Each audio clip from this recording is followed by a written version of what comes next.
বোলপুরের গ্রামে গ্রামে ঘুরে বেড়াচ্ছেন অরিজিৎ সিং। কিন্তু কেন?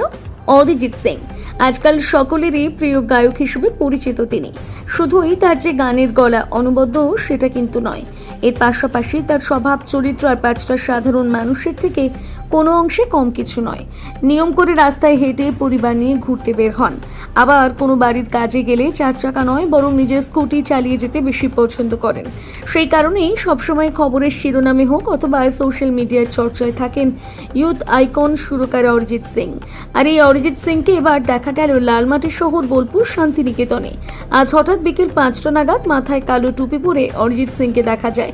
অরিজিৎ সিংকে দেখতে পেয়ে তার অনুগামীরা তার সঙ্গে সেলফি তোলে এবং তারা খুব আনন্দিত হয়।